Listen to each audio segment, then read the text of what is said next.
সাত সকালে Visakhapatnam station express ট্রেনে 3টি এসি বগিতে আগুন। অন্ধ্রপ্রদেশের বিশাখাপত্তনমে স্টেশনে কোরবা থেকে তিরুমালাগামী এক্সপ্রেস ট্রেনে ভয়ানক আগুন। কোরবা এক্সপ্রেসের 3টি এসি বগিতে আগুন লাগে বলে রেল সূত্রে খবর। দুর্ঘটনার সময় ট্রেনটি বিশাখাপত্তনম স্টেশনে দাঁড়িয়েছিল। ঘটনার জেরে ট্রেনের যাত্রীদের মধ্যে আতঙ্ক তৈরি হয়। তারা ছোটাছুটি শুরু করেন, তবে সবাই নিরাপদে আছেন বলে খবর পাওয়া যাচ্ছে। কোনো প্রাণহানির ঘটনা না ঘটলেও আগুনে ঝলসে গিয়েছে 3টি বগি। সাত সকালে বিশাখাপত্তনম স্টেশন এক্সপ্রেস ট্রেনে 3টি এসি বগিতে আগুন।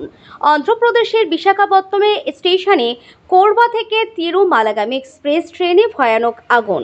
কোরবা এক্সপ্রেসের 3টি এসি বগিতে আগুন লাগে বলে রেল সূত্রে খবর। দুর্ঘটনার সময় ট্রেনটি বিশাখাপত্তনম স্টেশনে দাঁড়িয়েছিল। ঘটনার জেরে ট্রেনের যাত্রীদের মধ্যে আতঙ্ক তৈরি হয়।